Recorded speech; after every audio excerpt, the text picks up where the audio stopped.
Hey, good morning. How y'all doing? It is Red. Sorry. Red Beard. It's a damn fine day to talk about a book. It always is. And we're here for a book review. Today we're going to talk about The Burning Girls by C.J. Tudor. This is my fourth C.J. Tudor read. I did The Chalk Man 4 years ago when it came out. And then it took me a while to circle back. I always wanted to, but I was deep into like review books and whatnot back then. Now I'm kind of picking my own books. So I've picked out a bunch of CJ Tudor over the last 3 months, and I've read three books in the last 3 months. I did the Chalkman ways back.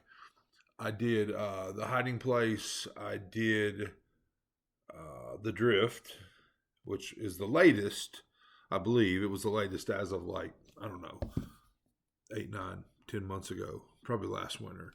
And then I did the Burning Girls. This is my favorite of the four. I'm at 4 stars. If I had to prioritize them right now, and again, I read the Chalkman a while ago, so it is the least fresh in my head of the four. But I would say The Burning Girls is number one, Chalkman number two, The Drift number three, The Hiding Place was my least favorite of the four. But yeah, I'm 4 stars on this. I really dug it. It's got a religious horror aspect to it, which I love. All centers around this small church out in the country. I live very remote. I mean, and while CJ stuff, to my knowledge, all takes place across the pond in the UK and England. I think England. It felt very reminiscent of where I live. Small town. Everybody knows everybody's business. Any newcomers are highly scrutinized. And the local church doesn't run shit, but you know what I'm saying. So, synopsis. Let's go. You ready? First, at the top, I guess it's maybe the synopsis, maybe. I don't know. The little part that's kind of highlighted, it says an unconventional vicar must exorcise the dark past of a remote village haunted by death and disappearances in this explosive and unsettling thriller from acclaimed author C.J. Tudor. A lot of books might do this. But I would like to say that the stuff I read doesn't often. If it's a supernatural book, it's a supernatural book. If it's not, if it's a real life murder mystery or thriller or whatever, it doesn't normally cross that line into both. And this book is both. I mean, there are real hauntings, but the major threat is real life stuff. So I found that kind of cool. Again, I don't know how original that is, but it felt original. It felt like a lot of books don't cross that line. I may be wrong about that. All right, here we go. A dark history lingers in Chapel Croft. 500 years ago, Protestant martyrs were betrayed, then burned. 30 years ago, two teenage girls disappeared without a trace. And a few weeks ago, the vicar of the local parish hanged himself in the nave of the church.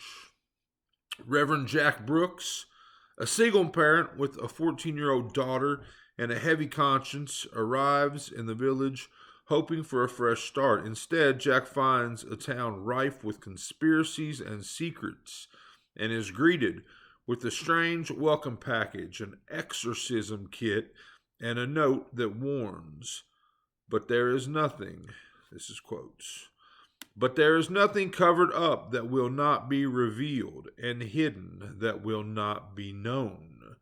The more Jack and daughter Flo explore the town and get to know its strange denizens, the deeper they are drawn into the age-old rifts, mysteries, and suspicions. And when Flo begins to see specters of girls ablaze, it becomes apparent there are ghosts here that refuse to be laid to rest. Uncovering the truth can be deadly in a village with a bloody past, where everyone has something to hide and no one trust an outsider. There is praise on the back of this book from Harlan Coben, Stephen King, Lee Child, and Amakatsu, and many more.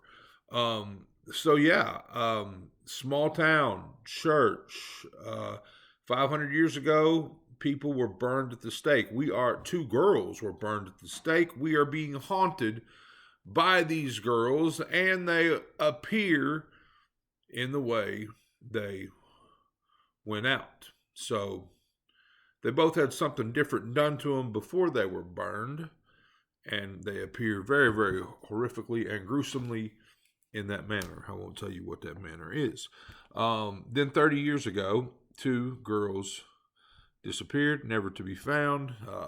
Some people think they ran away. Some people think they were murdered, but we do not know what happened to these girls, and they're all part of this mystery where everything's pulled together. And then, I can't remember how many, but very recently, the vicar hung himself in the church nave. I'm going to say the church. I don't know what a nave is, but anyway, the vicar hung himself. So we have 3 things that have happened, and we're going to build off of that. So, I mean, this is all prequel stuff, right? So that's a lot of shit to, I guess, to start with, you know? So our main character is Jack, our new vicar of the church, and Flo. And Jack is a woman. I don't know if that's a spoiler or whatever. I know. Gender or name doesn't have a gender. Or names don't, whatever. But you know, Jack is a woman, and when you I don't think you initially know that. You know that pretty quickly, I think, but you don't initially know that. So, anyway, and so there's all that stuff, right? With I mean, at least where I'm from, there's still, you know, issues with a woman's role in the church and whatnot. So, yeah, that stuff's all interesting too. But exorcism, I love exorcism horror.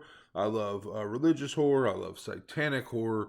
But, you know, she arrives to find this exorcism kit, you know, what the actual, you know. So, yeah, there's a lot going on. Ghosts, burning girls, the multiple storylines from the past kind of combining into our present, exorcism stuff, general religious horror stuff, you know. So there's a lot here, and I think that's why, you know, this is my favorite. Now, what I will say is, Tudor loves to throw twists at you, and sometimes for me they don't pay off.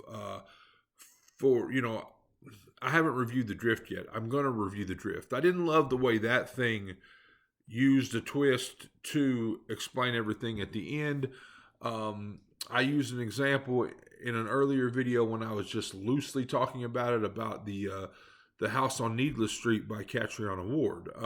That one kind of does the same thing, uses this way to explain away. I mean, you thought you were looking at multiple different characters and a certain thing going on, and then it's all kind of pulled together into a single answer at the end using a particular medical, I guess, medical, you get what I'm saying, medical condition, or I guess mental health medical condition.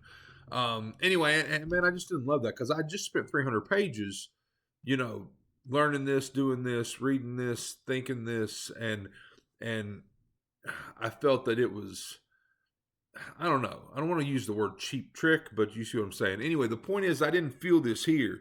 For me, in this one, the twist, and there is a twist, and there is a way that you're blindsided into understanding how all these things are tied together. For me, it completely worked in this one. Yeah, this is The Burning Girls. This is C.J. Tudor. I'm a fan. Again, this is my 4th read by her. I've got another one in there. I've got 2 in there, but one of them is, I think it's a fairly recent release, but it's a short story collection, and I'm really looking forward to getting into that one and maybe bringing Shorts on Shorts back to life. So, excuse me. The Burning Girl, C.J. Tudor, 4 stars. This has been Well Read Beard. I hope you liked it. I hope you are enjoying all your books, all of them, as much as I am. If not, you are reading the wrong damn books.